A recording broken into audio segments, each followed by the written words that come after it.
The word that everybody uses is solid, and when you have Loretta Mester coming up, the answer solid doesn't cut it, because the mathematician's going, what in God's name is solid?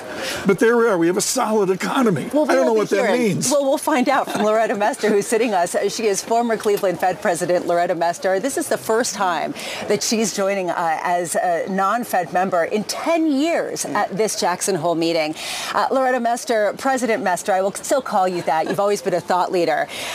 How much do you hear more dissent than usual among members at a time where we really are at a pivot?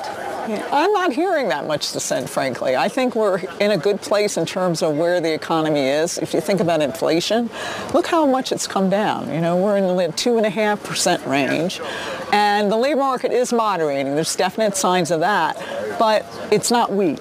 Right? It hasn't turned into a strong, weakness coming into it. So we're in a good spot. And now what the Fed needs to do is make sure that it can maintain the momentum of inflation going all the way back down to 2% while keeping the labor market healthy. And I think that's where the focus is going to be. If you remember at the start of the tightening cycle, we had to go very aggressively because policy wasn't well calibrated to where the economy is and where it was going, or was and where it was going. And now we want to make sure that, the Fed wants to make sure that policy stays well calibrated to the economy. So the discussion now, I think, is about, we have a dual mandate. We have to focus on both parts of that. We have to be forward-looking. It's where the economy is going, not necessarily where it is here today, but where it's going. And that's why I think now it's actually appropriate to really be thinking about, okay, it's time now to enter this new phase where we can start normalizing the policy rate. Wall Street and the financial media want specificity. They want certitude. They want single point statements about exactly where we are. The reality is, just to look at productivity is a capital analysis, a labor analysis, and an all-in analysis, call it total factor productivity. The noise in there, to me, with the overlay of technology, is highly uncertain. Do you have any handle of the overlay of productivity and technology's effect on the Cleveland and American economy? Well, we've seen over history, right, that technology can be very additive to productivity growth, right? That's kind of the engine of an economy that's increasing and having, potential growth rise. But in any point in time, it's very hard to measure productivity growth. Even if we didn't have this big technological innovation of AI, it's very difficult to measure it. So you have to take into account that there's uncertainty around productivity growth. Some estimates say that we're still in a low productivity regime. Other estimates are saying, let's look forward, maybe we're going to be in a higher. But for the Fed right now, right, that's not sort of the focus. The focus is, are we calibrated well? Is policy calibrated well to the economy? Mike, you've been great on this. She just said they're not focused on productivity. We have to be, because business leaders every day are focused on those outcomes in their investment. Well, they've sort of been forced to by inflation and a lack of workers, and they've been forced to put investment into productivity. We'll see if it starts to pay off. But Loretta's right. At the moment, you're not seeing it, but that's not the key for them. But I do want to know how you respond to the criticism that the Fed has not communicated well what it's thinking and what it's planning, or if not planning, what are the potential outcomes? Because we've seen some very wild swings in the markets as data comes around. Have you said data dependent too much?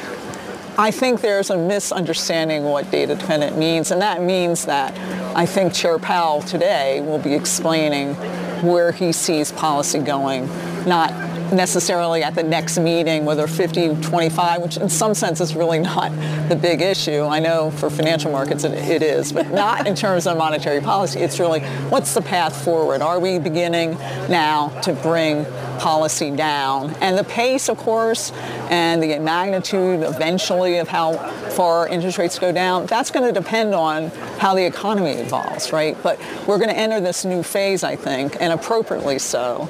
In July, I probably wouldn't have supported actually moving the rate down in July, and of course the committee didn't. But I could have made a case for it, and that's a change, right? The economy has changed enough. Inflation has come down quite a bit.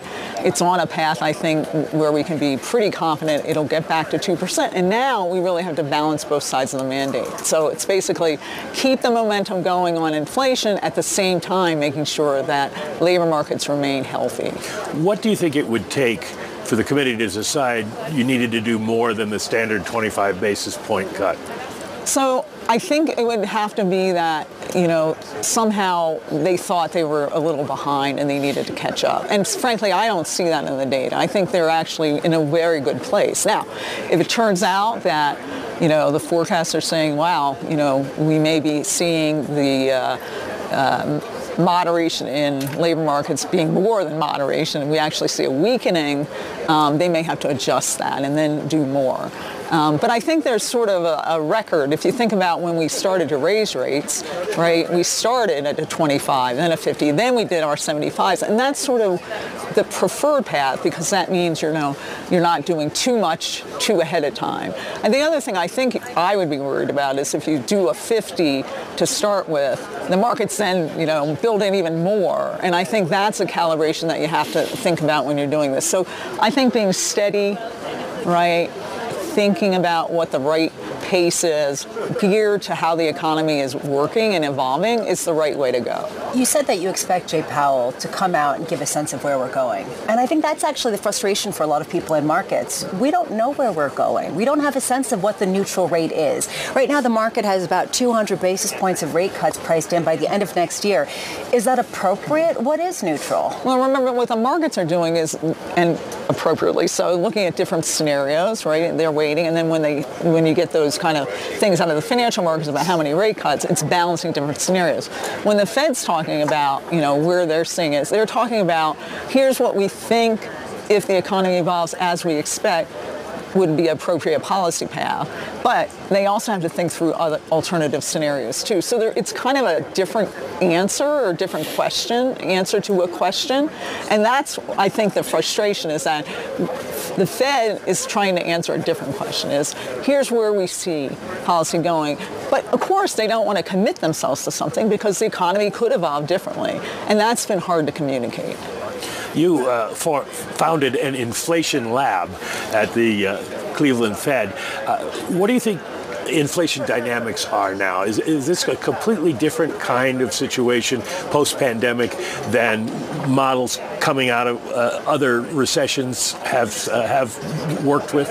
Well, I think one thing that we saw during the pandemic and the aftermath was that the supply side, right, had a lot to do with inflation dynamics. But the key thing to remember is that those supply shocks would not have necessarily resulted in higher inflation if we hadn't had a very strong demand side of the economy. So it's this balance between supply and demand. Typically, right, in the past, right, it was all about demand. Supply, you could sort of say, was sort of stable, and it was all about how demand was moving around. In this event, right, it was both supply and demand, and that made it more challenging.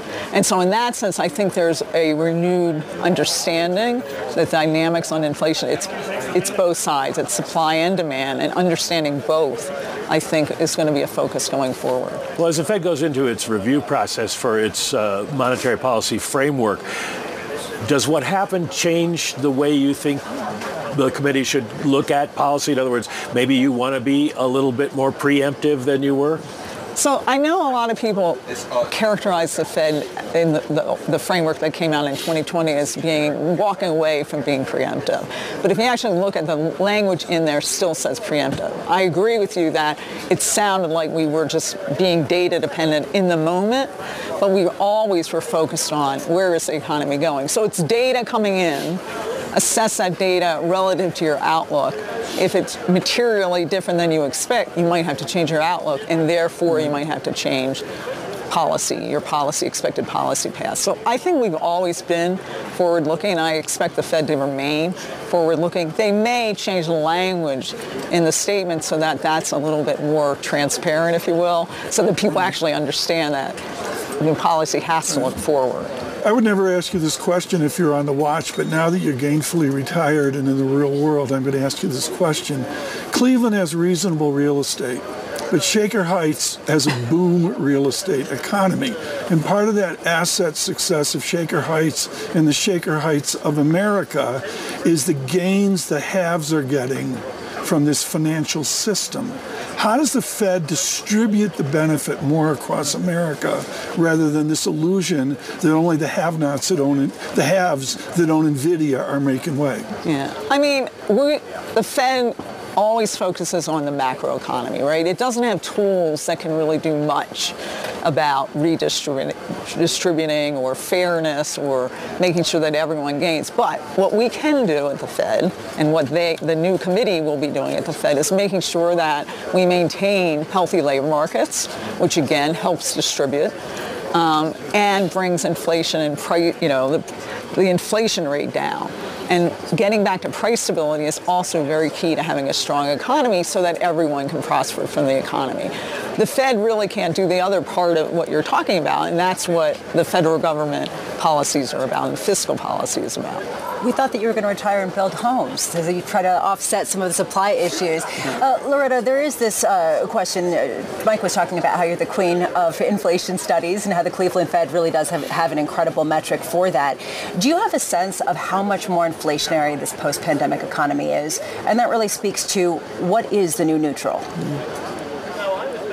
Well, there are certain factors that really affect inflation, right? But the basics are similar to what we saw before, right? Inflation expectations are still an important driver of inflation. Making sure they remain stable is helping to keep inflation moving down, which is important. Supply side conditions matter. And labor market tightness matters. We're going to hear a paper at Jackson Hole that's really addressing that, how much tightness in the labor market affects what you might see when demand gets out of whack with supply. So again, right, it's the same basic factors, but of course the supply side during the pandemic changed quite a bit. And those factors are going to become, I think, more significant going forward than perhaps they were in the past. Are you having more fun now that you're not on the committee? I'm having fun. Well, hopefully you can go hiking or enjoy the beautiful Wyoming. Loretta Mester, formerly of the Cleveland Federal Reserve, just going back to the end of June when you stepped down, and she is here for the first time in 10 years, not as a member of the committee, but as a civilian who is planning to do lots of things in her free time.